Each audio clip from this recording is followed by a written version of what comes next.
Welcome to the Defense and Aerospace Report. I'm Vago Muradian, and welcome to this week's edition of the Cyber Report, sponsored by Northrop Grumman.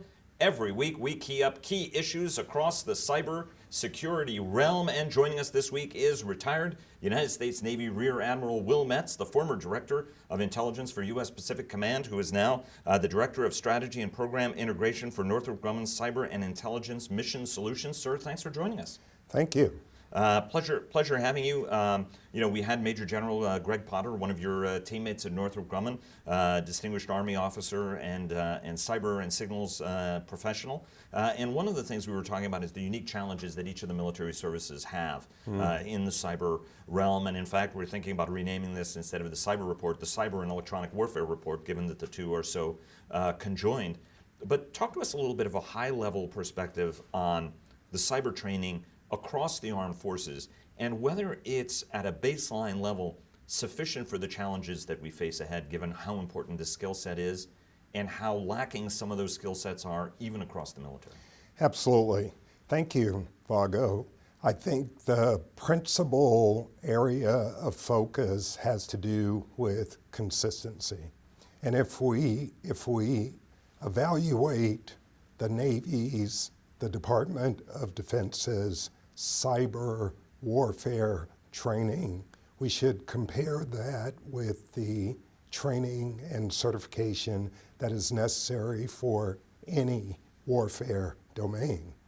So if we look at this from a Navy perspective, and I think a good frame of reference is Midway, the Battle of Midway.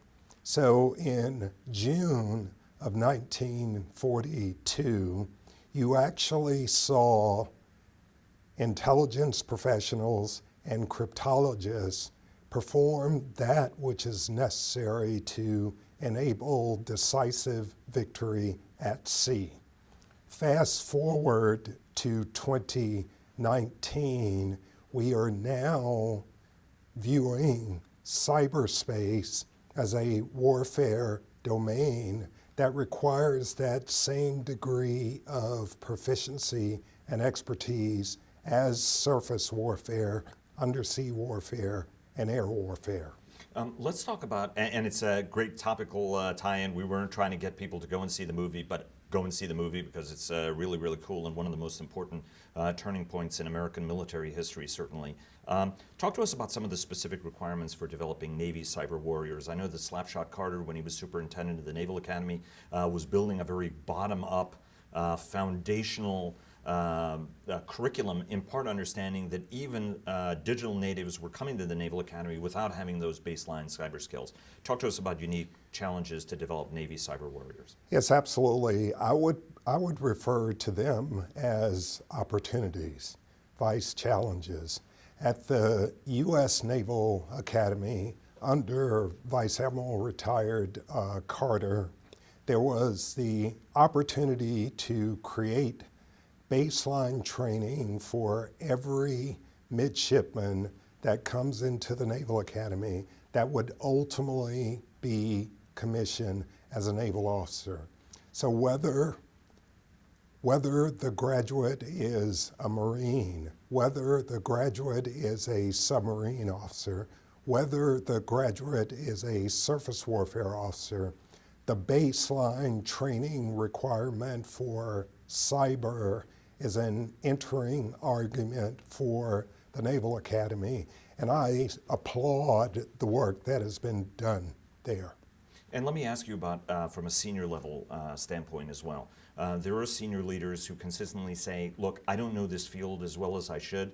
Too often it's the crypto community, your former community, that becomes handed this mission because they're like, hey, these are really smart guys and they know about some of these systems. How does that senior level education have to change as well? Yes, absolutely. I think incorporating cyber warfare in all training and certification that occurs at the tactical, operational, and strategic level is necessary for the future.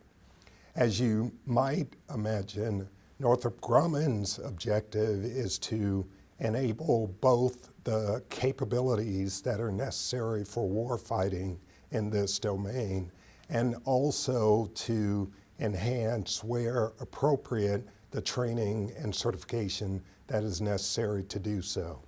I think I will give you a practical example. So the United States Navy has been hosting a series of what you might call operational war games, the objective of which has been to train flag officers and progressively general officers as well in the application of all warfare capabilities at the operational level of war. Over the last, I would say, 3 to 4 years, the maturity of incorporating cyber and electronic warfare as a core element of those war games helps to enhance the proficiency of operational commanders. Sir, thanks very much for joining us. We appreciate it. Thank you.